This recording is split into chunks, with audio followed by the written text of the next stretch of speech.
Ya, saya izin off cam ya, karena jaringan saya nggak stabil. Saya atau mendengung di sayanya.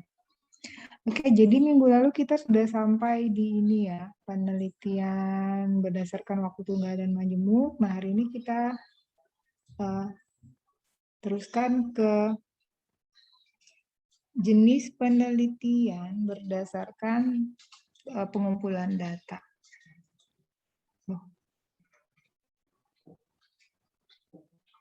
ini. Jadi ada dua, yaitu data kuantitatif dan data kualitatif. Jadi kalau dilihat, jadi berdasarkan data, itu ada dua kuantitatif, maka jenis penelitiannya ini. Oke, yang pertama, dilihat dari data kuantitatifnya, maka ada jenis penelitian yang namanya penelitian percobaan atau eksperimen. Nah, ini adalah penelitian yang memanipulasi berbagai kondisi untuk beberapa penelitian saja. Nah, boleh yang dan kemudian membandingkan kelompok untuk melihat ada tindaknya perbedaan tersebut. Jadi ini sih biasanya dilakukan eksak ya, berkaitan dengan tapi ternyata penelitian sosial pun bisa metode eksperimen. Caranya gimana? Nah, ini misalnya kita ingin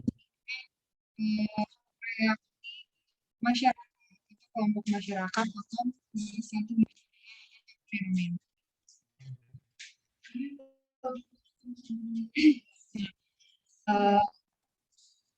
Maka yang dilakukan si peneliti,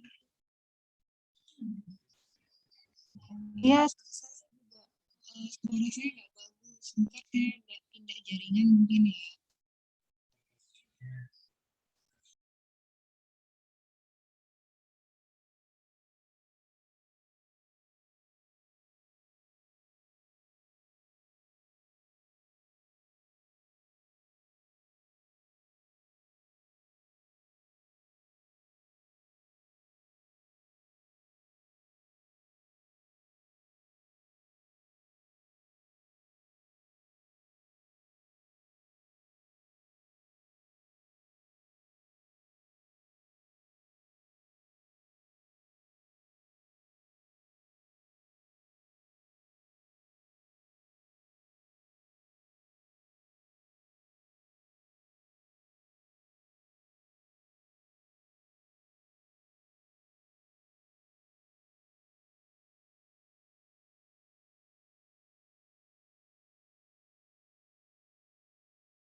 Nah, ini sudah saya pindah jaringannya. Mudah-mudahan stabil ya suaranya. Kelihatankah share screen-nya? Kelihatan, Bu. Kelihatan, Bu. Ya, jadi pertama penelitian eksperimen. Jadi kita baca dulu ya. Saya ulangi lagi gitu. Penelitian percobaan atau eksperimen. Ini adalah penelitian yang memanipulasi berbagai kondisi untuk beberapa peserta penelitian saja dan kemudian membandingkan respon kelompok untuk melihat ada tidaknya perbedaan akibat perlakuan tersebut. Misalnya kita ingin melihat bagaimana reaksi sekelompok kelompok-kelompok masyarakat terhadap satu fenomena. Nah, maka dikumpulkanlah misalnya 10 orang nih. 10 orang ini kemudian dibagi ke dalam dua kelompok, A dan B atau 1 atau 2, di mana misalnya satu kelompok itu merupakan kelas menengah, artinya dia memiliki pendidikan yang cukup, dan kemudian diberi informasi tentang fenomena yang terjadi. Sedangkan kelompok 2 itu berisikan kelompok yang tidak termasuk kelas menengah, atau misalnya pendidikannya di bawah saja, misalnya sampai di jenjang pendidikan lanjutan atas atau SMA gitu ya, dan tidak diberi informasi yang cukup tentang satu fenomena. Jadi ada perlakuan yang berbeda antar satu kelompok ini dengan kelompok yang lain. Ada perlakuan yang berbeda antara kelompok A dengan kelompok B. Nah, setelah itu gitu kita ingin melihat bagaimana mereka menganalisis fenomena tersebut. Nah, dengan perlakuan-perlakuan yang berbeda dari satu kelompok dengan kelompok yang lainnya, itu kita akan melihat nanti apakah dua kelompok ini akan menghasilkan analisis yang sama atau berbeda. Gitu. Jadi ada kondisi-kondisi tertentu yang diciptakan untuk si kelompok masyarakat itu tadi, gitu, kelompok-kelompok orang ini tadi. Nah, ini namanya si peneliti memanipulasi kondisi, gitu, mengkondisikan, gitu. Untuk mengkondisikan sesuatu terhadap kelompok A dan kelompok B secara berbeda. Nah, dengan kondisi yang berbeda ini, apakah nanti hasil yang diperoleh sama atau berbeda? Gitu. Nah, itu namanya penelitian percobaan atau eksperimen. Jadi ada treatment khusus atau situasi atau kondisi yang dimanipulasi oleh si peneliti gitu untuk melihat respon dari masyarakat yang diteliti. Tapi treatment ini hanya diberikan kepada masyarakat yang menjadi peserta penelitian aja, di luar itu enggak. Gitu. Ya, itu penelitian percobaan. Yang kedua, penelitian survei.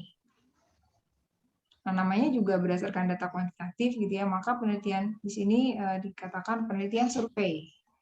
Ini adalah penelitian yang menggali informasi melalui pertanyaan yang sama kepada orang dalam jumlah yang banyak dengan metode wawancara atau kuesioner. Nah, jadi survei ini alatnya itu adalah pertanyaan-pertanyaan yang banyak, a bulk of question. Jadi nanti misalnya ada 100 pertanyaan nih, pertanyaannya sama gitu. Pertanyaannya sama semuanya. Jadi ada 100 pertanyaan yang kemudian dibuat misalnya dalam satu kuesioner atau daftar wawancara, kemudian diberikan kepada banyak orang, misalnya dikasih ke 200 orang. Gitu. Jadi pertanyaannya sama untuk 200 orang ini. Nah, biasanya bentuk pertanyaannya itu pilihan ganda atau multiple choice gitu.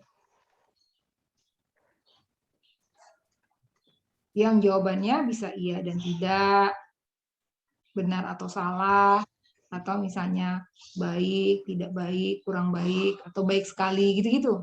Nah, yang tiap pilihan jawaban ini itu ada nilainya.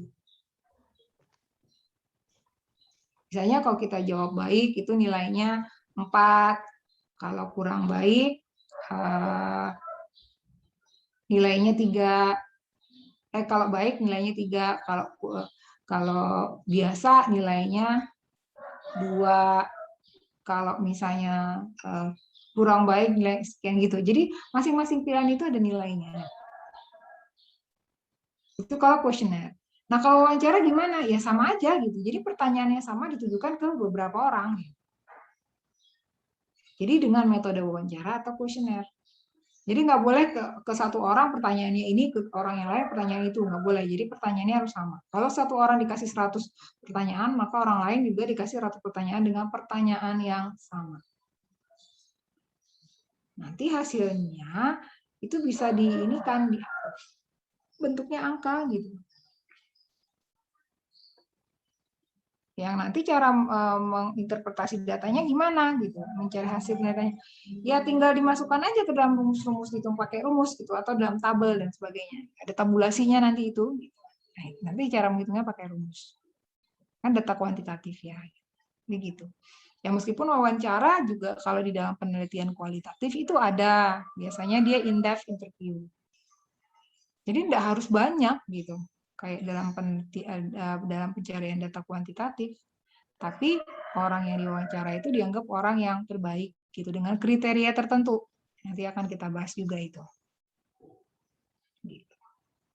Jadi ada wawancara mendalam kalau dalam data kualitatif. Gitu. Ya.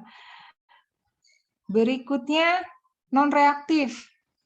Nah, penelitian non reaktif ini di dalam buku Newman itu dijelaskan bahwa ini adalah metode penelitian yang orang-orangnya itu tidak sadar bahwa mereka diteliti. Misalnya, kita ingin meneliti kemiskinan di Samarinda. Nah, kita nggak perlu kemudian kalau dalam penelitian non reaktif kita itu nggak perlu mewawancarai, ngasih kuesioner kepada orang-orang yang ingin kita teliti gitu.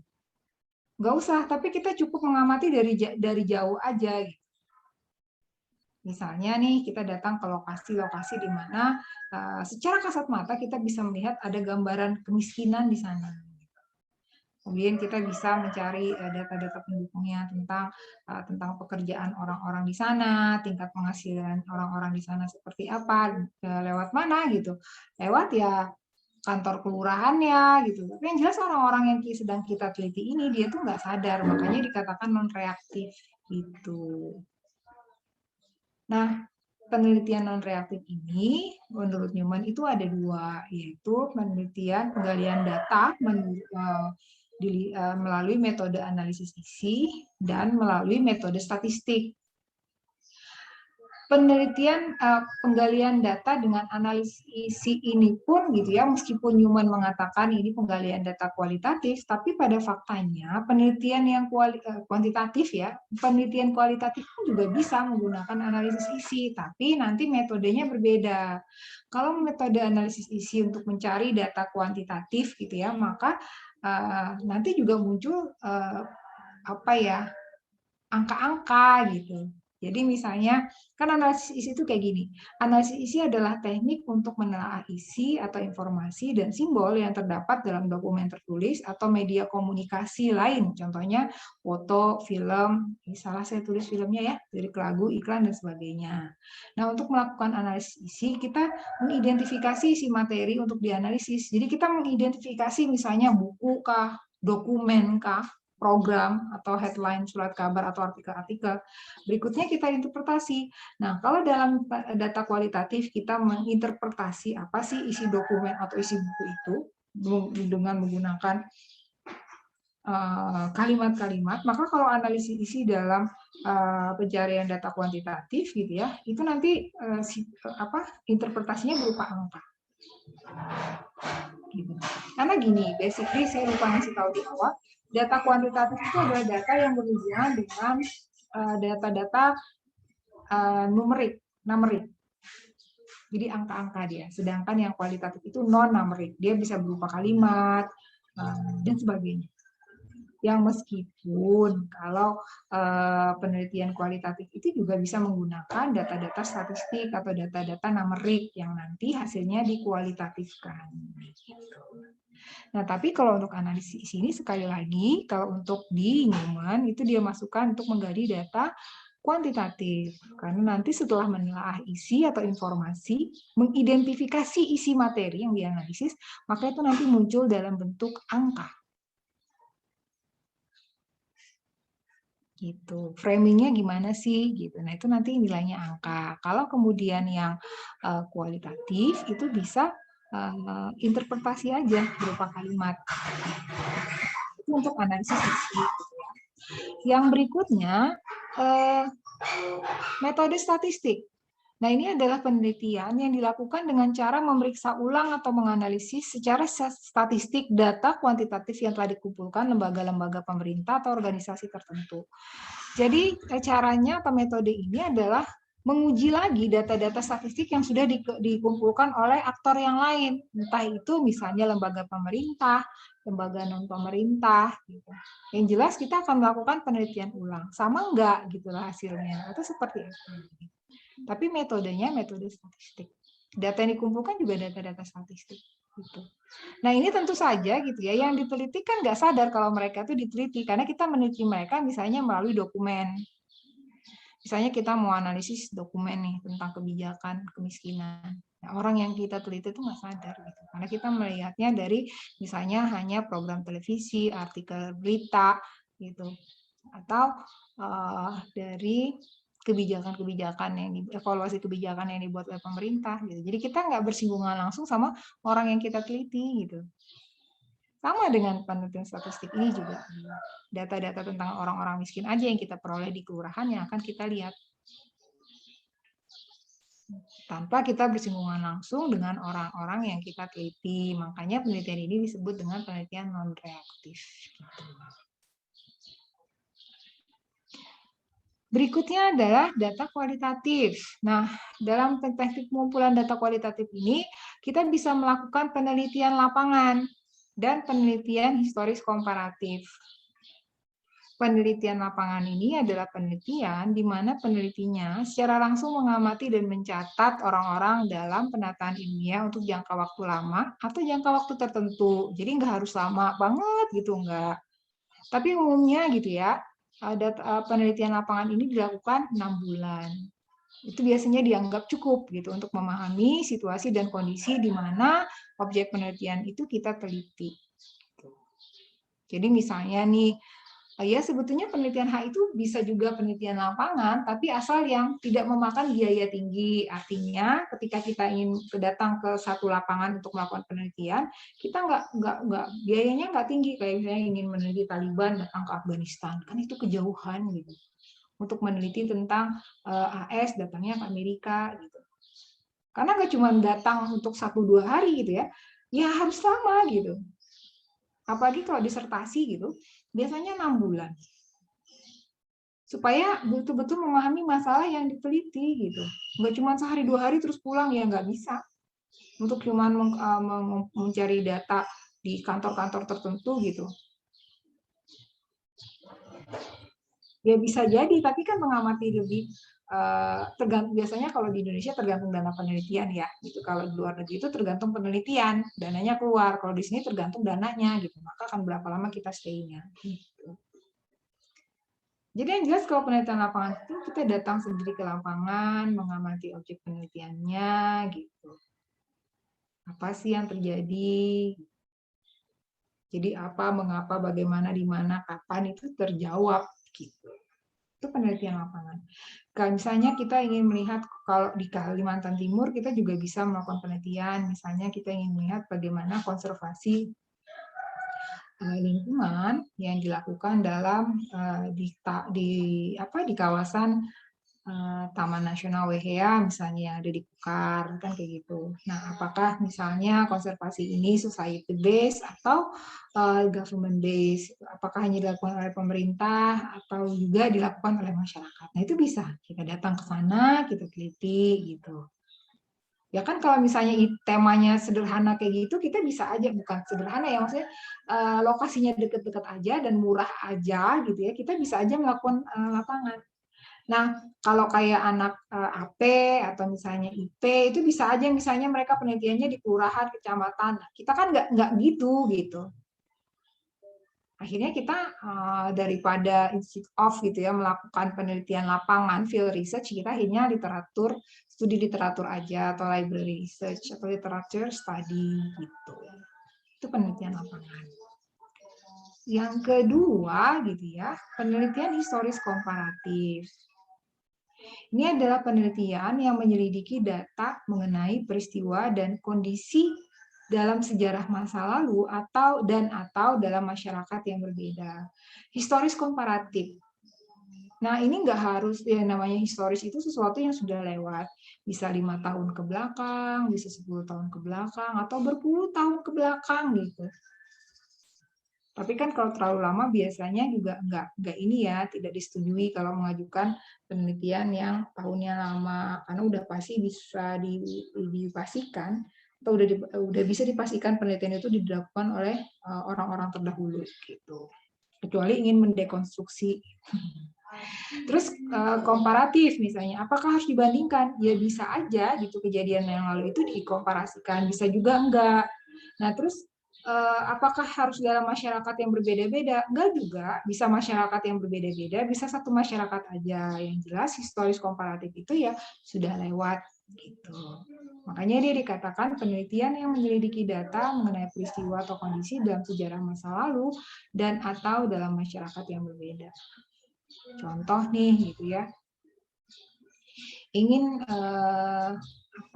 meneliti tentang pengembangan power grid di Mahakam Hulu misalnya. Kan itu sudah dilaksanakan ya tahun ini kalau nggak salah berakhirnya. Gitu.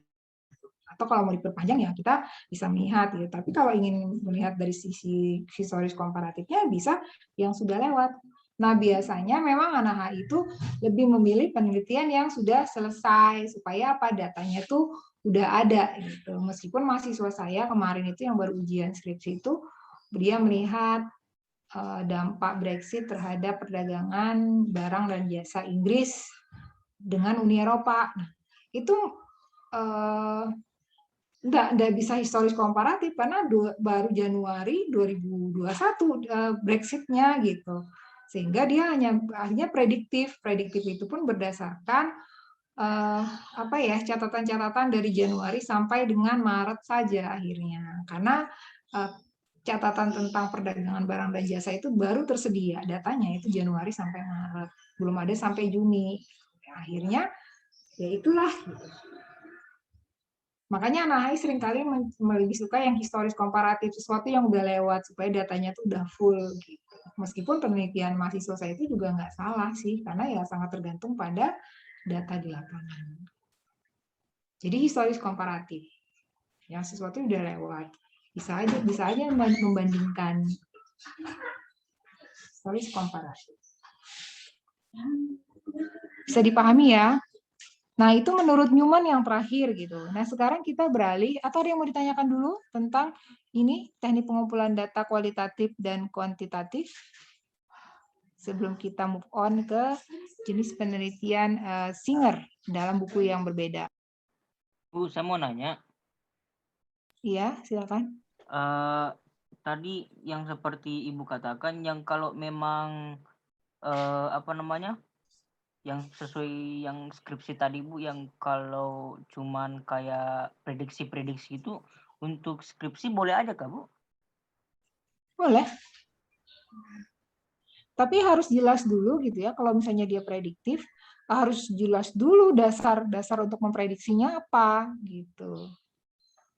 Nggak bisa asal ini, misalnya untuk memprediksi kerjasama nih Indonesia TFCA 2020 sampai dengan 2025. Maka kita bisa melihat kerjasama yang dilakukan antara Indonesia dengan TFCA di tahun 2095 sampai 2005 sampai 2000 sampai 2005 sampai dengan 2010 misalnya gitu. Bisa memprediksi, meskipun nanti kalau prediksinya meleset nggak apa-apa, tidak harus dijelaskan karena kan dia cuma memprediksi aja. Gitu. Mau misalnya akan berjalan dengan baik, dasar prediksinya apa, tidak baik apa gitu. Oh, dia kemungkinan prediksi kerjasamanya akan baik karena yang sudah kerjasama Indonesia dengan TFCA itu berjalan lancar, bahkan kemudian MOU-nya diperpanjang dari tahun ke tahun.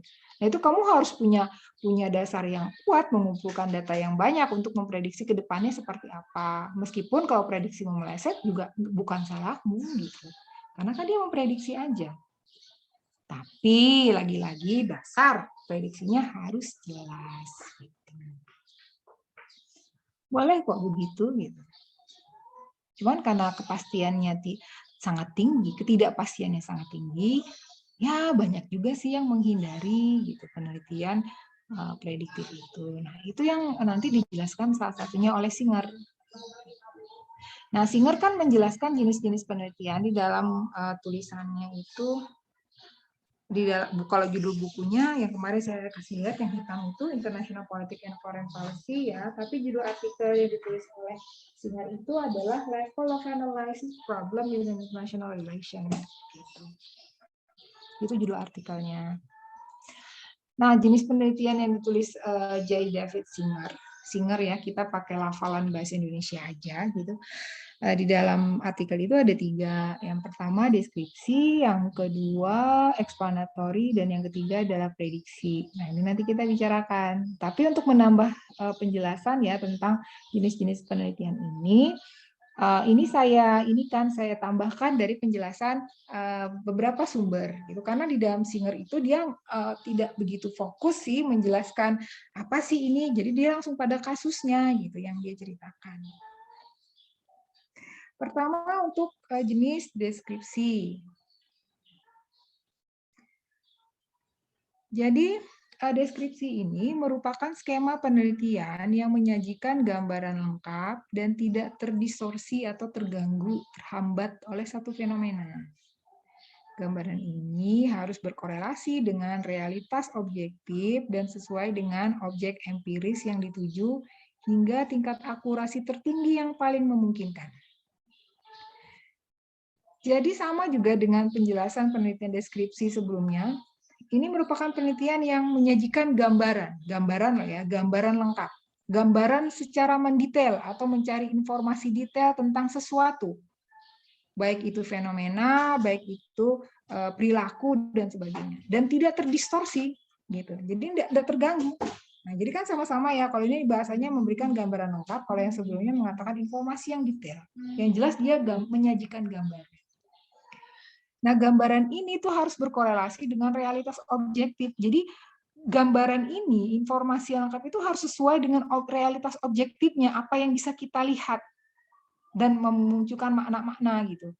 Dan sesuai dengan objek empiris yang dituju, hingga tingkat akurasi tertinggi. Maksudnya ketika kita menceritakan, menggambarkan karakter atau mengumpulkan informasi detail, kita itu sebisa mungkin mencapai tingkat akurasi yang tertinggi yang paling memungkinkan. Nah, artinya yang detail banget kan, gitu loh. Ketika kita melihat misalnya ada satu benda, katakan kursi, maka kita menggambarkan kursi itu mendetail. Misalnya dari warnanya, bentuknya ya, dari bentuknya, dari fisiknya dulu, warnanya, bentuknya seperti apa, beratnya, kemudian terbuat dari kayu apa, bahkan nanti dibuatnya kapan, sebagainya. Pokoknya mendetail, mendekati tingkat akurasi tertinggi yang paling memungkinkan. Nah, berikutnya dikatakan penelitian deskriptif ini berfokus pada penyelidikan dan pemetaan atau penggambaran masalah. Jadi sama ya, dia penyelidikan, pemetaan atau penggambaran. Jadi antara bukunya Singer dengan yang didapat ini, dan ini dari websitenya universitas mana ya? Saya lupa. Ada masih filenya gitu. Jadi dia menggambarkan.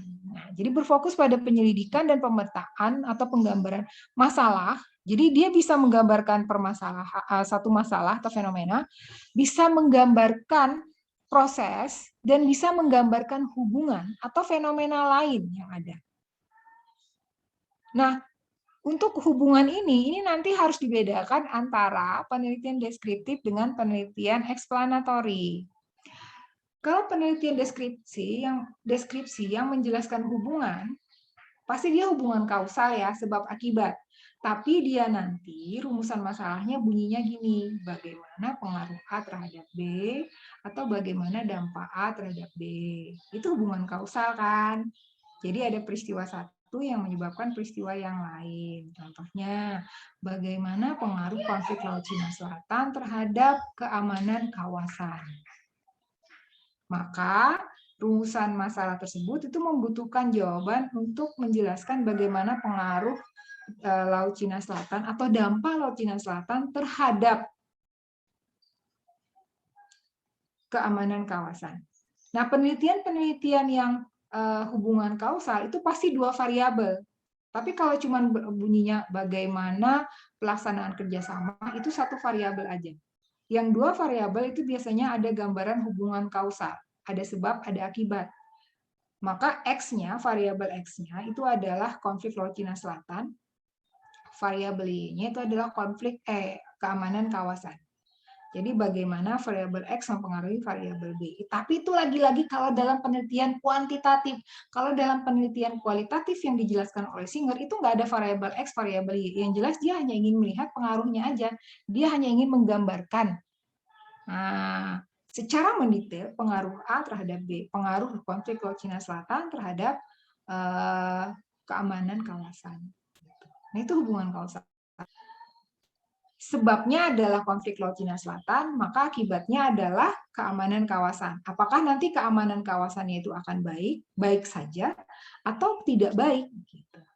Jadi kalau bagaimana pengaruh A terhadap B, maka yang ingin ditanyakan adalah apa akibatnya dari sebab ini. Dicatat baik-baik ya, supaya kamu bisa membedakannya. Nah, itu penelitian deskripsi. penelitian eksplanatori itu merupakan penelitian yang menjelaskan hubungan sebab akibat di antara fenomena yang terjadi. Sama kan? Tapi biasanya, nih selanjutannya merupakan penelitian yang bertujuan untuk menjelaskan mengapa fenomena tertentu itu bekerja dengan cara yang mereka lakukan atau mengapa suatu fenomena itu terjadi. Jadi ini sama dengan deskripsi, menggambarkan hubungan juga, tapi bedanya letaknya di pertanyaannya. Kalau deskripsi tadi bagaimana pengaruh konflik Laut Cina Selatan terhadap keamanan kawasan, maka kalau eksplanatori misalnya pertanyaannya mengapa konflik Laut Cina Selatan itu terjadi. Sehingga kalau dalam pertanyaan deskripsi, yang ditanyakan adalah akibatnya apa dari hubungan sebab akibat itu, tapi kalau eksplanatori itu yang ditanyakan adalah sebabnya apa sih kok jadi akibatnya ini. Jadi sebabnya apa sih kok jadi Laut Cina Selatan itu terjadi. Gitu. Kenapa Bu bisa kayak gitu Bu? Ya ini karena jenis pertanyaannya berbeda. Yang satu bagaimana pengaruh A terhadap B, artinya sebab ada hubungan kausa, sebabnya adalah konflik Laut Cina Selatan, maka yang ditanyakan akibatnya, yaitu terhadap keamanan kawasan. Apakah keamanan kawasannya baik-baik saja atau tidak? Tapi kalau explanatory, dalam hubungan kausal yang ditanyakan sebabnya. Mengapa konflik Laut Cina Selatan itu terjadi? Jadi sebabnya yang ditanyakan, apa sih sebabnya kok konflik Laut Cina Selatan itu terjadi? Akibatnya tuh udah jelas, yang nggak jelas itu sebabnya. Beda dengan yang deskriptif, yang nggak jelas, yang jelas itu sebabnya, yang nggak jelas itu akibatnya. Tapi kalau dalam penelitian eksplanatori, hubungan kausalnya itu tidak menjelaskan hubungan, tidak dalam penelitian kuantitatif ya, tidak menjelaskan keberadaan variabel X dan variabel Y, karena bentuk pertanyaannya itu mengapa konflik Laut Cina Selatan terjadi, sehingga variabelnya cuma satu, apa? Konflik Laut Cina Selatan. Tapi kalau dalam pertanyaan bagaimana pengaruh A terhadap B, maka X-nya adalah A, pengaruh akibatnya adalah B, variabel Y-nya adalah B-nya. Gitu. Jadi itu bedanya kalau dalam tulisan singkat tentang deskriptif dengan explanatory. Sama sih yang lain-lain juga kayak gitu. Bisa dipahami atau ada yang mau ditanyakan dulu sebelum kita lanjut ke jenis penelitian yang ketiga. Bisa dipahami ya? Jelas banget kok. Tapi kalau ada yang mau ditanyakan, boleh ditanyakan dulu.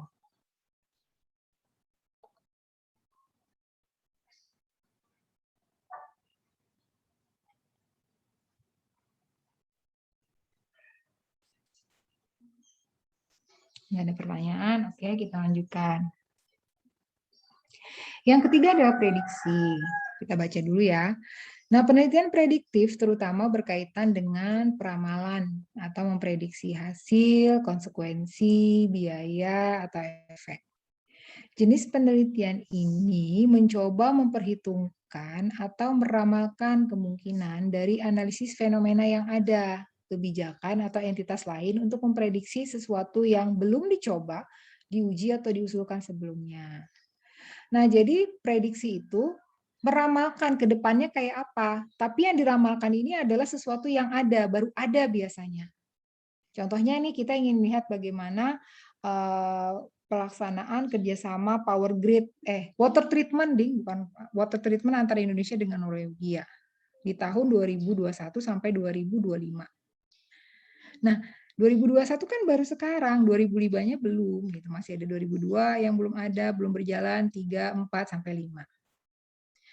Tapi yang jelas untuk melakukan penelitian prediksi, MOU-nya ini udah ada dulu. Jangan sampai MOU-nya belum ada, kesepakatan kerjasamanya belum ada, tapi kalian udah menanyakan bagaimana pelaksanaan kerjasama. Ya apa yang mau dilaksanakan, kerjasamanya aja belum dibuat, gitu kan. Nah, jadi nggak boleh juga mentang-mentang memprediksi sesuatunya itu belum pasti. Jadi sesuatu itu udah ada dulu. Atau misalnya ingin melihat pelaksanaan kebijakan, memprediksi bagaimana pelaksanaan kebijakan. Baru kebijakan itu baru dibuat tahun ini. Gitu. Nah, kalau asal yang penting kebijakannya itu ada, dibuat, gitu ya, baru mau akan dilaksanakan, nah itu bisa diprediksi. Tapi kalau memang belum ada sesuatunya itu, ya nggak bisa diprediksi. Apa yang mau diprediksi? Misalnya kayak tadi gitu ya, dampak konflik Laut Cina Selatan. Katakan Laut Cina Selatan itu baru terjadi tahun lalu, maka mau dilihat dampaknya terhadap keamanan kawasan di tahun 2001 sampai dengan 5 tahun ke depan lah.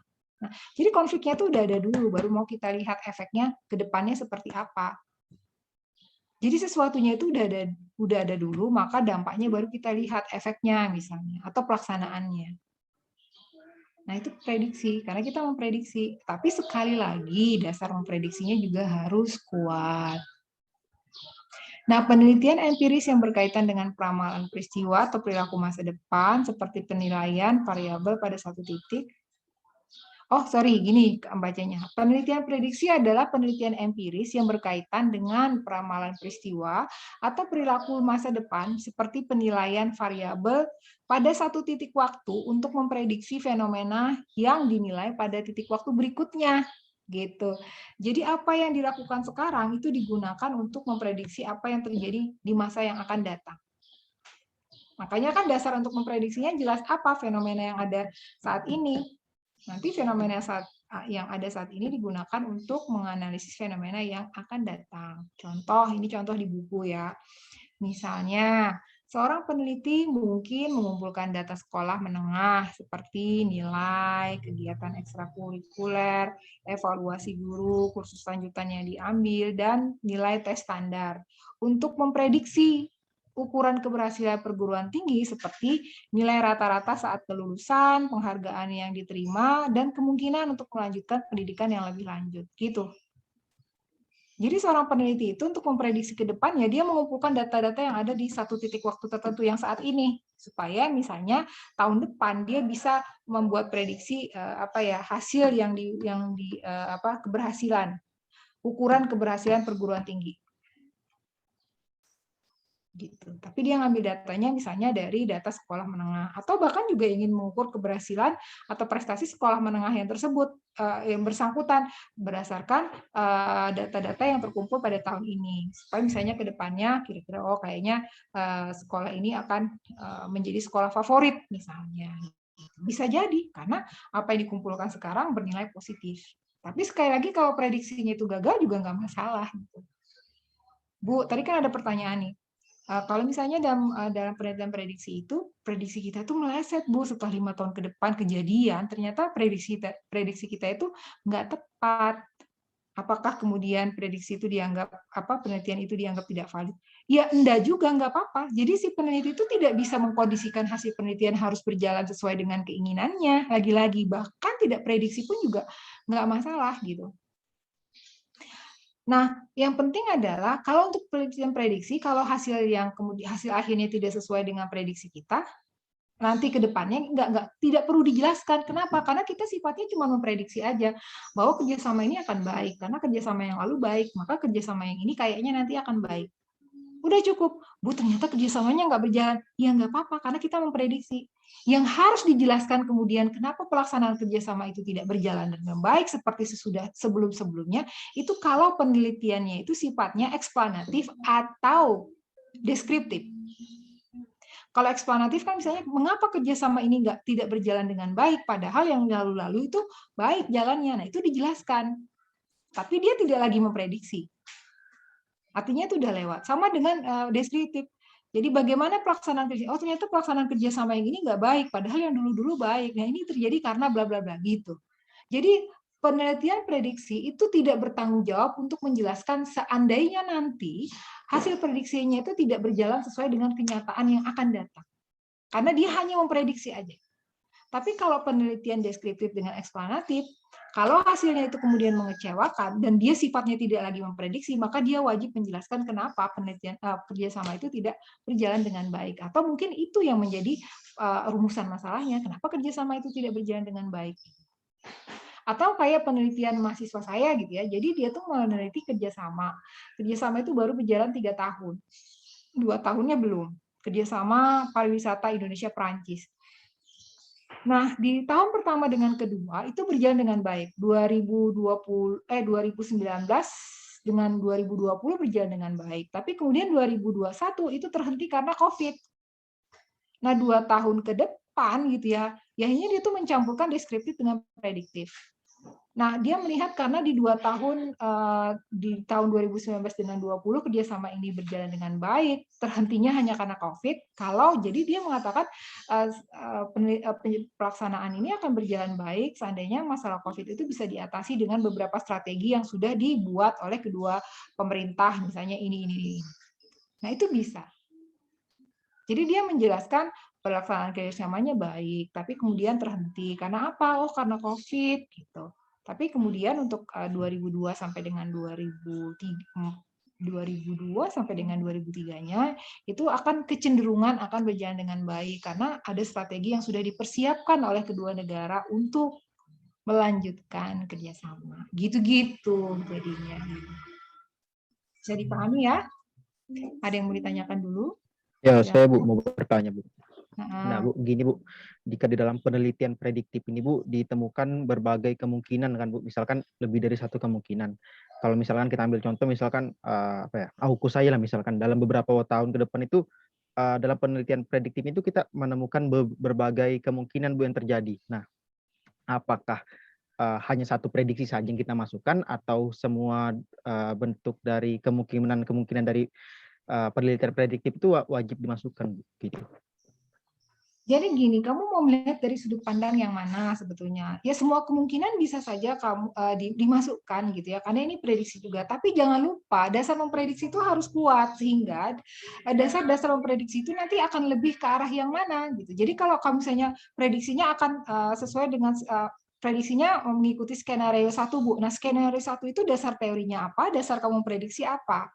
Skenario 2, Bu, ini skenario 2 bisa saja terjadi kalau, nah teorinya apa, dasar prediksinya apa. Jadi nggak apa-apa mau banyak prediksi sekalipun nggak masalah, asal kamu bisa menyiapkan teori yang cukup, data yang cukup untuk itu. Nah, cukupkah misalnya waktu penelitianmu untuk mengcover semua kemungkinan itu? Nah, biasanya mahasiswa itu kami treatment untuk mengarah pada satu saja, mana yang paling kuat di antara itu. Karena kalau banyak prediksi, kalau ada prediksi yang paling kuat di antara prediksi-prediksi yang lain, tentu prediksi yang paling kuat kan yang diambil. Ngapain memasukkan prediksi yang lemah ke situ meskipun ada kemungkinan itu terjadi, tapi kalau dasarnya lemah, tentu prediksi itu dicari dasar yang paling kuat akan ke sana gitu. Jadi skenario yang banyak meskipun ada, tapi kita biasanya mencari yang paling memungkinkan akan terjadi berdasarkan dasar-dasar prediksi yang paling kuat. Gitu kalau prediksi. Itu ya, ada lagi yang mau ditanyakan? Saya mau bertanya. Ya, jadi kalau misalnya Bu, ketika kita meneliti juga, terus kita mengkaji suatu masalah yang memang sebelumnya itu sudah ada dan kita diminta untuk menciptakan solusi, merumuskan solusi atas permasalahan itu tadi. Nah, solusi ini itu tuh bisa masuk ke jenis penelitian prediksi ini, Kak Bu? Enggak. Jadi solusi itu bentuknya saran ya. Kalau di dalam skripsi itu nanti saran. Saran itu tidak prediksi, tapi dia berdasarkan permasalahan yang ada, maka dia memberi solusi. Makanya biasanya, contoh ya, kembali ke konflik Laut Cina Selatan. Dalam konflik Laut Cina Selatan, gitu ya, seharusnya Cina itu lebih terbuka kepada mekanisme yang ditawarkan oleh ASEAN dalam menyelesaikan permasalahan, bukan metode bilateral, gitu. Nah, ini kan bukan prediksi, tapi dia menyarankan langkah yang bisa diambil. Bukan prediksi, karena prediksi itu sesuatu yang belum tentu terjadi. Tapi kalau ini tuh kayak penegasan harusnya. Saran itu kan seharusnya ya. Solusi yang ditawarkan. Nah, itu biasanya bentuknya saran. Itu kalau solusi itu sesuatu yang ideal yang harusnya dilakukan. Kalau prediksi itu kan bukan sesuatu yang ideal. Jadi solusi itu tidak sama dengan prediksi.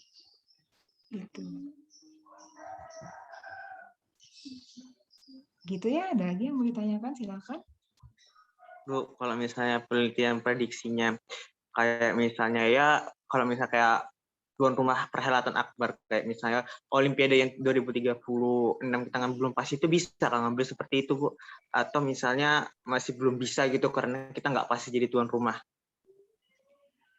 Jadi gini, kalau Indonesia sudah bisa dipastikan, sudah taken kontrak akan menjadi tuan rumah Olimpiade, maka itu bisa diprediksi. Tapi kalau belum taken kontrak bahwa Indonesia itu baru mau akan dipilih, bisa saja Indonesia tidak terpilih, maka jangan diprediksi karena dia belum tentu terpilih. Jadi akan lebih kemudian akan lebih mapan ketika ya tadi saya bilang kalau misalnya ingin lihat kerjasama, prediksi kerjasama, maka pastikan MOU itu udah ada dulu. Jadi kita tinggal memprediksi bagaimana pelaksanaan kerjasamanya, sama dengan yang itu.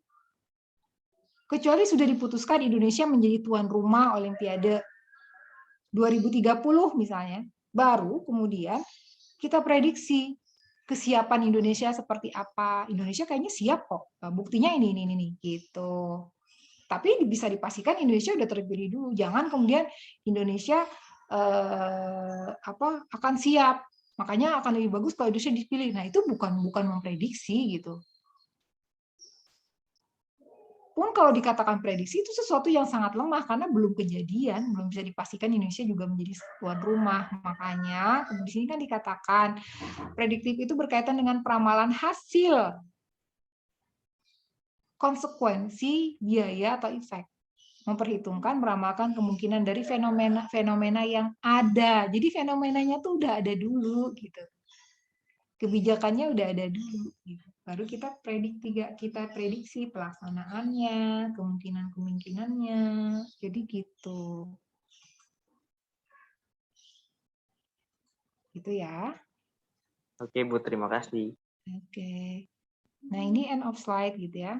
Nggak terlalu banyak dari David Singer yang saya bisa sajikan karena cuma berhubungan dengan jenis-jenis penelitian. Kalau ada yang mau ditanyakan, silakan ditanyakan sebelum kita ganti materi ke teori.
Oke.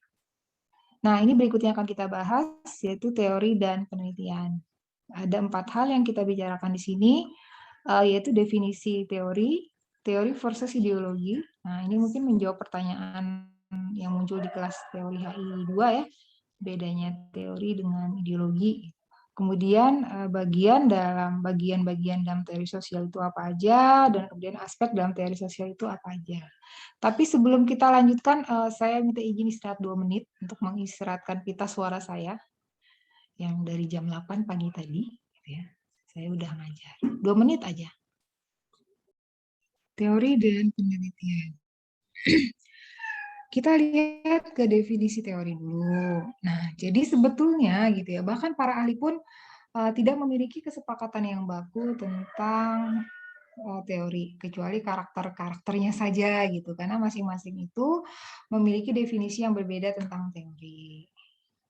Nah, tapi kita bisa melihat gitu ya beberapa definisi yang ditawarkan oleh beberapa penteori. Contohnya ini Gabriel Almond. Jadi Almond itu menulis artikel yang judulnya The Meaning of Theory, Sociological Theory, gitu. Yang kemudian dia menjelaskan beberapa makna. Nah, tulisannya juga meaning ya gitu. Jadi makna teori. Jadi enggak kemudian dia mendefinisikan tidak, meskipun dia mengatakan teori adalah, yang artinya kan definisi ya. Tapi dia lebih mengatakan ini makna teori. Artinya sesuatu yang bisa diinterpretasikan demikian gitu. Pertama gitu ya, Almond menjelaskan teori adalah serangkaian dalil umum yang terkait secara logika yang menetapkan dasar hubungan antara dua atau lebih variabel. Jadi teori itu serangkaian dalil umum, ada asumsi-asumsi gitu yang kayak kita lihat realisme misalnya. Negara merupakan satu-satunya aktor dalam hubungan internasional. Nah, itu dalil umum. Yang terkait secara logika, logikanya di mana, Bu? Ya, karena kan negara berdaulat gitu. Dan yang melaksanakan hubungan internasional secara formal dalam politik internasional itu adalah negara, sehingga negara dianggap sebagai satu-satunya aktor atau aktor yang paling penting gitu. Nah, ini kemudian terkait secara logika yang menetapkan dasar hubungan antara dua atau lebih variabel. Nah, hubungan internasional. Jadi kan di sini ada negara, ada politik internasional yang menghubungkan negara dengan politik internasional gitu. Pokoknya dalil tersebut atau asumsi tersebut menetapkan dasar hubungan antara dua atau lebih variabel. Jadi minimal tuh dua. Karena bisa membentuk hubungan itu kan minimal dilakukan oleh dua aktor kan gitu. Lebih boleh, kurang dari dua nggak boleh. Karena kurang dari itu hubungan tidak akan terbentuk.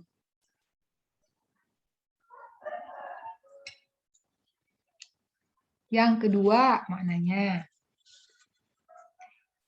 Teori adalah penjelasan mengenai fenomena sosial tertentu yang menetapkan serangkaian faktor atau kondisi sebab akibat yang relevan. Jadi menjelaskan fenomena tertentu yang menetapkan serangkaian faktor atau kondisi sebab akibat yang relevan. Jadi teori itu juga bisa memberikan penjelasan tentang fenomena tertentu, bahkan sampai menjelaskan hubungan kausalnya. Contoh misalnya teori konflik. Teori konflik itu dia selain memberikan penjelasan atau definisi apa sih yang dimaksud dengan konflik, dia juga menjelaskan sumber-sumber konflik atau hal-hal yang bisa menyebabkan terjadinya konflik. Nah, dalam hal ini kemudian teori itu dikatakan memberikan penjelasan tentang fenomena sosial tertentu, bahkan menetapkan serangkaian faktor atau kondisi sebab terjadinya konflik itu. Nah, itu teori juga. Ini kan udah banyak ya pemaknaannya gitu. Nah, yang ketiga, kemudian teori memberikan pandangan ke dalam makna nyata mengenai satu fenomena sosial dengan cara menawarkan pencerahan atau interpretasi atau penjelasan menyeluruh kepada kita. Kayak teori konflik tadi gitu kan. Akhirnya dengan menggunakan teori konflik kita jadi tahu, jadi memahami kenapa kemudian konflik itu bisa terjadi. Ini jenis konflik apa? Konflik antar negara atau konflik dalam negara? Dan apa yang menjadi terjebaknya konflik kita tahu. Dan apakah kemudian konflik itu meluas atau tidak? Nah, dalam hal ini kemudian teori itu memberikan pandangan kepada kita gitu. Memberikan pandangan ke dalam makna nyata mengenai satu fenomena tentang konflik itu. Bahkan kemudian kita bisa tercerahkan dengan teori itu. Kita bisa tahu, oh ternyata ini yang dimaksud dengan interstate konflik atau konflik negara, sumbernya ini, gitu kan. Itu ternyata terjadi perluasan konflik dan seterusnya. Sehingga kita bisa menginterpretasi konflik itu sesuai dengan alurnya, gitu. Karena kan membuat teori itu juga sesuatu yang nggak gampang. Teori itu dibuat juga dari generalisir kasus-kasus yang terjadi gitu, sehingga digeneralisir lah sehingga muncul asumsi dasar atau prinsip dasar atau dalil umum tentang satu teori gitu.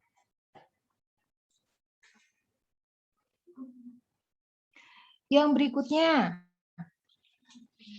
teori dianggap sesuatu yang sangat berarti. Makanya sini teori adalah hal yang benar-benar berarti bagi seorang pemikir sosial yang terkenal. Ya jelas gitu kan, teori itu sesuatu yang sangat penting bagi si penteori. Kenapa? Karena melalui teorinya inilah dia mensosialisasikan pemikirannya. Contoh nih, kayak konsep demokrasi yang ditawarkan Huntington dengan Anthony Giddens pada saat itu, pada waktunya, pada zamannya. Jadi mereka itu menjelaskan panjang lebar tentang demokrasi itu apa, jenis-jenis demokrasi itu apa, perkembangan demokrasi itu apa, dan kemudian kenapa struktur dunia itu harus demokratis. Gitu. Nah, mereka menjelaskan panjang lebar, rinci gitu. Dan ini sangat berarti buat mereka karena demokrasi itu adalah jualan mereka gitu. Yang harus laku kan kayak gitu. Jadi demokrasi itu teori ini atau konsep ini itu menjadi sangat penting buat mereka, sangat berarti. Karena dengan inilah kemudian ketakaran mereka tentang politik internasional atau tentang demokrasi itu dipertaruhkan. Gitu. Kayak kalian sidang skripsi, itu kan waktunya kalian mempertaruhkan penelitian kalian, gitu, mempertahankan gitu, sesuai dengan logika berpikir yang kalian gunakan. Itu yang keempat. Sekarang yang kelima. Teori adalah seluruh pandangan atau cara memandang, menerjemahkan, dan memahami berbagai peristiwa dunia. Ini sama sih dengan yang sebelum-sebelumnya tadi, gitu, dalam bahasa yang berbeda. Jadi teori itu adalah seluruh pandangan atau cara memandang, menerjemahkan, dan memahami berbagai peristiwa dunia. Misalnya kemudian teori konflik gitu. Yang tadi kita jadi bisa paham gitu kenapa akhirnya konflik itu terjadi di dunia. Kita bisa menginterpretasikan konflik itu seperti apa. Oh, karena memang gitu ya, sumber-sumber konflik itu kan mengatakan perselisihan yang terjadi atau perselisihan terjadi antara dua atau lebih negara akibat sumber yang terbatas. Salah satu definisi konflik kan itu. Jadi katanya pertarungan atau persaingan untuk memperoleh sumber-sumber yang terbatas ini tadi sehingga menyebabkan terjadinya konflik. Nah, dengan teori ini, dengan asumsi ini kita kemudian bisa memahami fenomena konflik yang terjadi. Bahkan dengan misalnya bisa memahami integrasi ekonomi yang terjadi di Eropa Barat dan sebagainya, tergantung fenomena yang kita pandang. Jadi teori itu adalah seluruh pandangan atau cara memandang atau menerjemahkan dan memahami berbagai peristiwa dunia. Teori integrasi misalnya dibuat untuk menjelaskan bagaimana integrasi ekonomi sampai integrasi politik yang terjadi di negara-negara Eropa Barat. Gitu. Teori modernisasi dibuat oleh penteorinya untuk menjelaskan bagaimana pembangunan ekonomi itu berjalan di negara-negara maju. Gitu. Sampai bisa dipahami sampai di sini?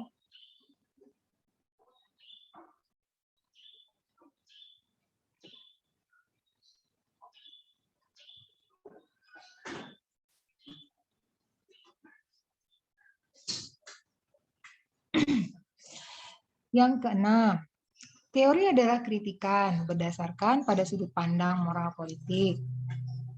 Teori menghadirkan dan melambangkan serangkaian nilai keyakinan yang menjadi dasar kritik terhadap posisi atau pihak lawan. Gitu. Jadi teori itu bisa berupa kritikan. Teori itu bisa dianggap sebagai kritikan terhadap sesuatu yang bertentangan dengan apa yang dia tawarkan. Kalau dia bertentangan dengan pandangan moral politik, ya monggo. Misalnya kayak realisme kan muncul gitu ya sebagai kritikan terhadap nilai-nilai moral tentang perdamaian. Yang realisme mengatakan perdamaian itu nggak mungkin terjadi gitu. Nah kemudian juga kayak positivisme, dia muncul untuk mengkritisi positivisme kan gitu. Jadi dalam hal ini teori itu menghadirkan atau melambangkan serangkaian nilai keyakinan yang menjadi dasar kritik terhadap posisi lawan. Contoh di satu sisi misalnya kapitalisme sangat mengagung-agungkan interaksi para aktor dalam pasar. Jadi semakin intens para aktor terlibat dalam pasar, semakin besar juga keuntungan yang akan diperoleh si aktor tersebut. Tapi dia tidak mau melihat gitu kan bahwa ada kerugian. Nah, maka kerugian ini dilihat oleh Marxisme yang kemudian mengkritisi kapitalisme gitu. Yang Marxisme mengatakan ya namanya pasar itu apalagi dengan mekanisme pasar bebas, maka itu hanya berlaku untuk the strongest the fittest aja, yang besar aja, yang kuat yang akan menang, yang lemah itu pasti akan kalah dan tersingkirkan gitu. Jadi Marxisme muncul untuk mengkritisi kapitalisme gitu. Yang ketujuh, teori adalah komentar filsafat terhadap berbagai pertanyaan atau permasalahan mengenai persoalan inti atas cara kita mengembangkan pengetahuan tentang dunia sosial. Misalnya cara kita sesungguhnya membangun rasa realitas sosial. Jadi teori itu bisa merupakan komentar filsafat terhadap berbagai pertanyaan atau permasalahan. Atau dia dikatakan gini, menjadi jawaban atas satu permasalahan sosial yang terjadi. Jadi dia merupakan komentar filsafat terhadap berbagai pertanyaan atau permasalahan mengenai persoalan inti atas cara kita mengembangkan pengetahuan tentang dunia sosial. Jadi dia bisa merupakan jawaban atas pertanyaan-pertanyaan ketika kita melihat ada fenomena-fenomena sosial tertentu gitu. Atau akhirnya teori itu bisa memandu kita untuk membentuk pengetahuan kita tentang dunia sosial atau membantu mendukung pemahaman kita tentang dunia sosial gitu.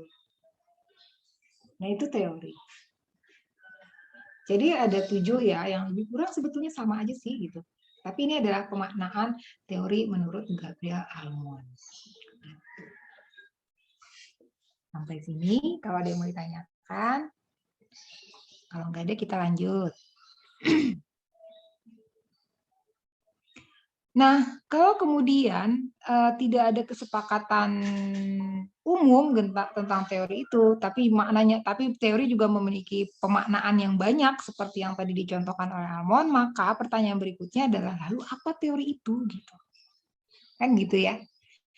Nah, tapi di sini dijelaskan katanya, sebelumnya telah dibahas bahwa teori adalah sistem ide-ide yang saling berkaitan, sehingga kemudian teori ini katanya merangkum dan menyusun pengetahuan mengenai dunia sosial. Dan kita juga dapat memandang bahwa teori adalah kisah sistematis yang menjelaskan cara bekerjanya beberapa aspek dunia sosial dan alasannya. Jadi teori itu disepakati ya, karakternya itu adalah sesuatu yang sistematis. Dia adalah sistem dari ide-ide yang saling bersangkutan, berkaitan. Sistem yang menjelaskan cara bekerjanya dunia sosial. Misalnya bagaimana itu terjadi, mengapa itu terjadi. Nah, itu dijelaskan oleh teori. Tapi penjelasan itu harus sistematis. Nah, jadi karakter sistematis inilah dan hubungan antar variabel-variabel yang berkaitan inilah yang disepakati menjadi karakter teori. Tapi memang sekali lagi, bahkan di buku Newman sendiri pun tidak ada penjelasan yang definite tentang teori itu adalah. Tapi dia sekedar pemaknaan aja. Karena sekali lagi masing-masing filsuf itu menjelaskan atau mendefinisikan teori berdasarkan sudut pandangnya gitu, nggak ada konsensus. Gitu. Kecuali tentang karakternya. Teori sesuatu yang sistematis untuk menelaah satu permasalahan atau menelaah fenomena atau menelaah atau mempelajari ide-ide yang saling berkaitan tentang satu fenomena dan sebagainya. Gitu. Tentang bagaimana bekerjanya aspek dunia sosial dan seterusnya. Nah, dilanjutkan penjelasannya adalah para ahli teori klasik seperti Durkheim, Marx, kemudian Mill, Stonis, dan Weber itu menghasilkan berbagai ide inovatif yang secara radikal mengubah cara pandang kita dalam melihat memahami dunia sosial dengan cara mengembangkan teori-teori original. Teori original ini kayak teori-teori alam gitu loh. Karena kan ini masih kelompoknya positivis ya mereka, dan luas yang meletakkan dasar bagi generasi penerusnya, termasuk yang post positivis seperti penteori berikut. Teori-teori tersebut dikembangkan oleh penteori-penteori baru seperti Jeffrey Alexander, Pierre Bourdieu, James Coleman, Michael Foucault, Anthony Giddens, dan Irving Goffman gitu. Jadi memang para ahli teori klasik itu gitu ya menghasilkan berbagai inovatif secara radikal mengubah cara pandang kita. Jadi mereka tuh menyiapkan berbagai macam teori dan perspektif tradisional yang disamakan dengan teori perspektif alam untuk memahami dunia sosial gitu. Namun kemudian teori-teori ini dikembangkan oleh penteori-penteori berikutnya. Sehingga nanti macam-macam gitu. Jadi positivisme muncul post-positivisme, modernisme muncul postmo, dan seterusnya. Nah, intinya adalah teori itu tidak statis. Teori itu dinamis, dia berubah terus gitu. Karena dalam ilmu sosial itu kan tidak ada yang tetap. Kalau kamu bawa teorinya Pythagoras ke belahan bumi manapun, atau bahkan kamu mau bawa dia ke Mars, Venus, dan sebagainya, gitu ya, itu tetap sama. Gitu. Tapi kalau kamu bawa teori sosial itu akan berubah. Teori integrasi aja contohnya gitu ya. di kawasan Eropa Barat itu berbeda dengan integrasi yang ada di Afrika, berbeda dengan yang ada di Timur Tengah, berbeda dengan di Asia Selatan, Asia Tenggara, Amerika Latin, sampai dengan Amerika Utara. Itu beda semua gitu. Meskipun mereka tidak mendinai bahwa yang namanya free trade itu adalah bla bla bla bla bla bla. Oke, tapi kemudian asal usul terjadinya atau hal-hal yang mendorong terjadinya integrasi itu berbeda. Proses terjadinya integrasi berbeda. Bandingkanlah Uni Eropa dengan ASEAN. Integrasi di Uni Eropa, di negara-negara Eropa Barat itu terjadi karena faktor-faktor ekonomi. Jadi integrasi itu berawal dari kerjasama ekonomi sampai dengan kemudian kerjasama politik. Sedangkan di ASEAN itu terbalik, kerjasama politik dulu, baru kemudian ke kerjasama ekonomi. Nah, integrasi di kawasan lain itu hanya integrasi ekonomi aja. Bahkan kalau di Afrika integrasi politik, bukan integrasi politik ya, kerjasama dalam ranah keamanan gitu. Lain lagi jadinya. Jadi intinya teori sosial itu tidak statis. Dia berubah, sangat sesuai situasi dan kondisinya. Nah, teori sosial itu digunakan untuk mengatur dan menyusun pemikiran kita, serta untuk memperdalam dan memperluas pemahaman. Karena teori sosial itu lagi-lagi ya sama gitu. Karena fenomena sosial itu berubah-ubah, ya tentu teorinya juga berubah-ubah atau tidak statis gitu. Namun meskipun demikian gitu ya, meskipun juga diakui di sini dikatakan teori sosial itu lebih rumit dan abstrak dibandingkan dengan teori ilmu alam. Sebetulnya ya, ilmu sosial itu lebih memahami fenomena sosial dengan fenomena alam itu lebih susah fenomena sosial. Fenomena alam itu bisa dirumuskan, jawabannya bisa pasti. Tapi kalau mengamati perilaku manusia, kenapa manusia A begini, manusia begitu, apa kita perlu membelah otaknya gitu? Kan nggak bisa.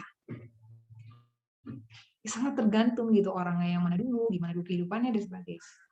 Jadi memang teori sosial itu meskipun dia tidak, karena dia tidak statis, makanya dia lebih rumit dan abstrak dibandingkan dengan teori-teori ilmu alam. Namun gitu ya, prinsip teori sosial yang bagus itu sifatnya adalah parsimoni. Nah itu sangat bermanfaat. Prinsip parsimoni dalam satu teori itu sangat bermanfaat. Kenapa? Karena parsimoni itu artinya semakin sederhana teori itu artinya dia semakin baik. Semakin sederhana, semakin baik. Semakin baik teori, semakin minimal kerumitannya. Jadi teori itu semakin sederhana atau minimal kerumitannya, maka dia semakin baik. Nggak usah pakai dalil yang panjang-panjang gitu, tapi kemudian tidak terbukti juga, atau tidak general, tidak bagus juga. Jadi harus parsimoni. Semakin sederhana, semakin baik. Semakin baik teori, semakin minimal tingkat kerumitannya. Itu yang diharapkan. Gitu. Sampai sini ada mau ditanyakan dulu sebelum kita ke teori versus ideologi.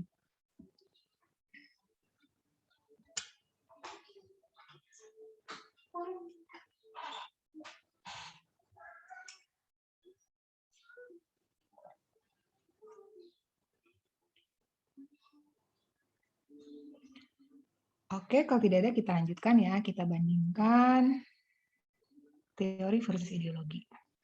Pertanyaannya, mengapa kita perlu membandingkan teori dengan ideologi? Gitu. Jawabannya gini, gitu. Karena dalam kehidupan sehari-hari kita dihadapkan pada ideologi sosial politik, ajaran agama, merupakan sistem keyakinan berdasarkan takdir yang bergantung pada pengajaran atau penulisan suci yang meyakininya sebagai kebenaran yang absolut dan tidak perlu dipertanyakan lagi. Nah, ajaran atau jenis doktrin ini merupakan ideologi atau sistem keyakinan non-ilmiah. Jadi ajaran agama itu bisa dianggap sesuatu yang ideologis gitu.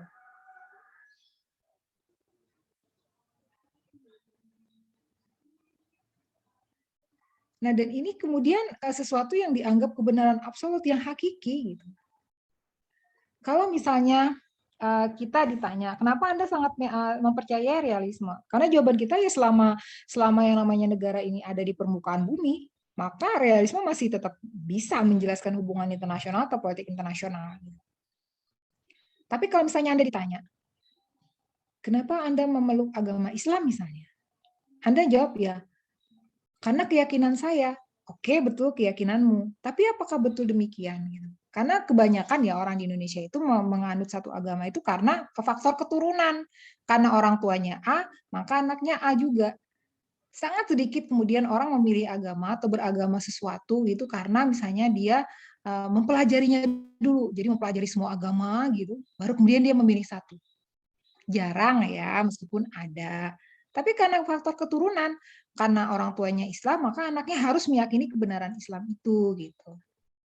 Karena orang tuanya Kristen, maka anaknya juga Kristen. Kan kebanyakan di Indonesia kayak gitu ya. Dan kalau sudah berbicara agama, itu anggapannya pasti adalah sesuatu yang diyakini merupakan kebenaran hakiki. Nah, jadi kan ini dua hal yang berbeda ya, teori dengan ideologi. Nah, makanya itu harus bisa dibedakan gitu.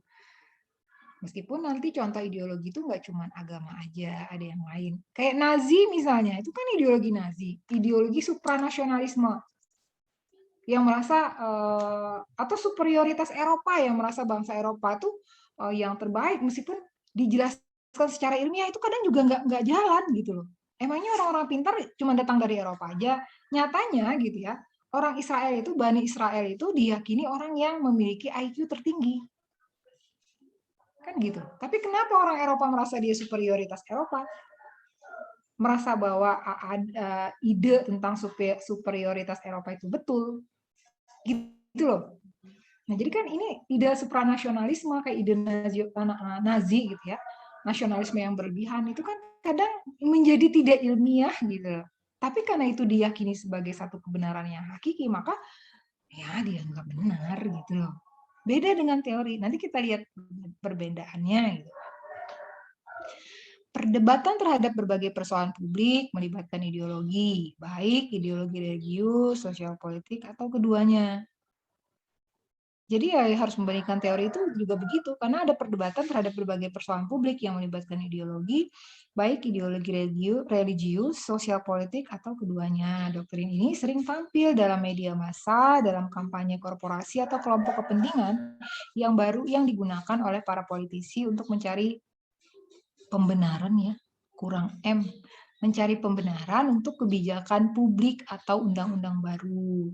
Ciri-ciri yang sama menyebabkan kekeliruan dalam membedakan teori dan ideologi, antara lain seperti alasan terjadinya satu kejadian. Keduanya mengandung asumsi tentang sifat dasar manusia dan dunia sosial, menawarkan hal penting dan tidak penting, dan menawarkan sistem ide dan konsep. Jadi kedua-duanya tuh menawarkan sesuatu gitu untuk memahami satu fenomena, untuk menjelaskan satu fenomena, tapi tetap beda gitu. Nanti kita lihat ya perbedaannya. Sebentar saya perbaiki dulu.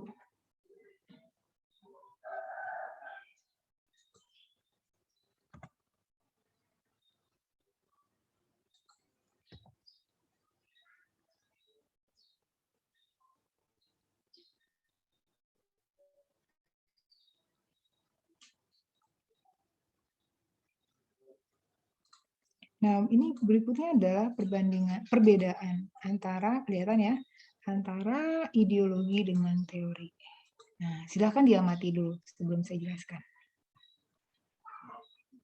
Jadi dasar perbedaannya ada 7. Silakan diamati, kalau ada yang ingin ditanyakan, silakan ditanyakan.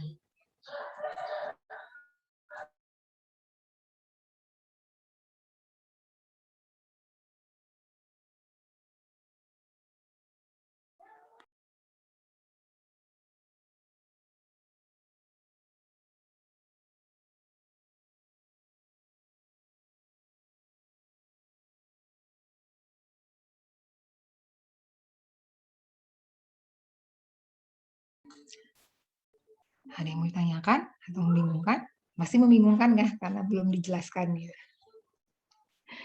Yang pertama dasar perbedaan, dilihat dari kepastian jawaban. Kalau ideologi itu kepastian jawabannya absolut, karena dia itu sesuatu yang diyakini benar gitu ya, apalagi kalau agama kan. Gitu. Nah, jadi kebenarannya itu absolut, kepastian jawabannya itu absolut. Jadi jawaban pasti dengan sedikit pertanyaan. Sesuatu yang nggak perlu ditanyakan lagi, pokoknya it's given. Something which taken for granted gitu. Sedangkan teori jawabannya tentatif, jawabannya itu bersyarat dan tidak lengkap dan terbuka. Jadi apa ya?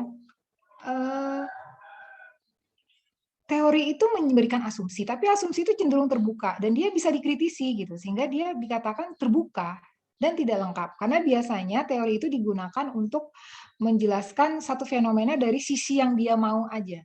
Contoh misalnya kita tahu dalam hubungan internasional itu ada banyak aktor kan yang menjalankan, yang berinteraksi. Nah, tapi realisme mengatakan yang paling penting negara. Bahkan ketika direvisi pun tetap negara yang paling penting, meskipun ada aktor yang lain kan gitu. Nah, jadi realisme dengan variannya itu menjelaskan interaksi global itu dari sudut pandang negara. Liberalisme muncul dengan misalnya ide tentang perdamaian. Neoliberalisme datang dengan ide bahwa aktor-aktor dalam hubungan internasional itu nggak cuma negara, tapi ada juga manusia, ada korporasi, katanya ada organisasi lain, bahkan ada orang, perorangan atau individu. Nah, ini kan tidak lengkap jawabannya. Yang satu hanya melihat dari sudut pandang negara aja, yang satu melihat dari aktor yang lain non-negara, gitu kan. Kayak post-positivis misalnya melihat aktornya non-negara. Sehingga dia terbuka terhadap kritik gitu. Jawabannya pun sementara. Realisme klasik misalnya hanya bisa menjelaskan interaksi global dari zaman Yunani kuno yang ada catatannya sampai dengan terjadinya perang dingin. Selebihnya udah nggak bisa gitu. Jadi tentatif sementara aja. Nah, itu teori. Yang kedua, berdasarkan jenis pengetahuan. Ini pengetahuan tertutup dia, sistem keyakinan tetap. Pokoknya kalau ideologi saya ini gitu. Kayak Hitler kan Nazi pokoknya gitu. Sedangkan teori jenis pengetahuannya terbuka itu tadi. Karena jawabannya nggak lengkap, sifatnya juga tentatif, sehingga dia bisa dikembangkan. Realisme klasik dikembangkan jadi neorealisme. Neorealisme dikembangkan lagi jadi realisme kontemporer. Jadi ini sistem keyakinan yang bisa dikembangkan, gitu, sehingga dia sangat terbuka. Yang ketiga jenis asumsi. Gitu. Kalau ideologi asumsi implisit, berdasarkan pada iman, keyakinan moral, dan posisi sosial.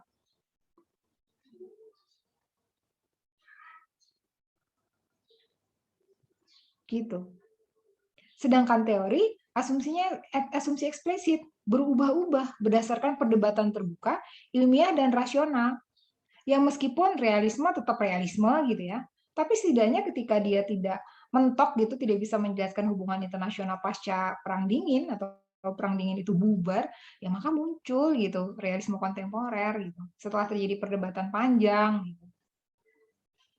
Sehingga dia bisa berubah-ubah berdasarkan perdebatan terbuka, nilai-nilai ilmiahnya dan rasionalitasnya gitu.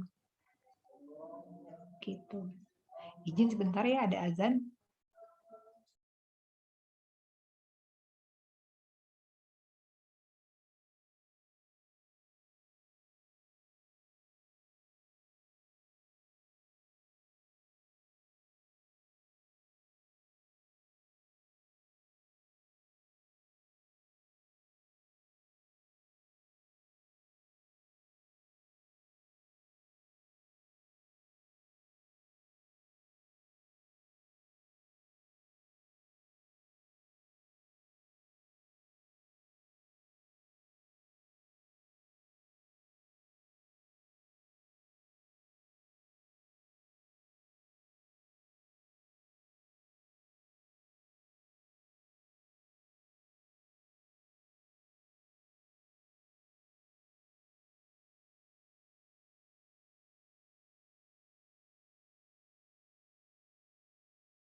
Iya, kita kembali lagi. Susahnya di rumah saya ini ada 2 masjid besar ya, di sebelah timur sama di sebelah utara. Jadi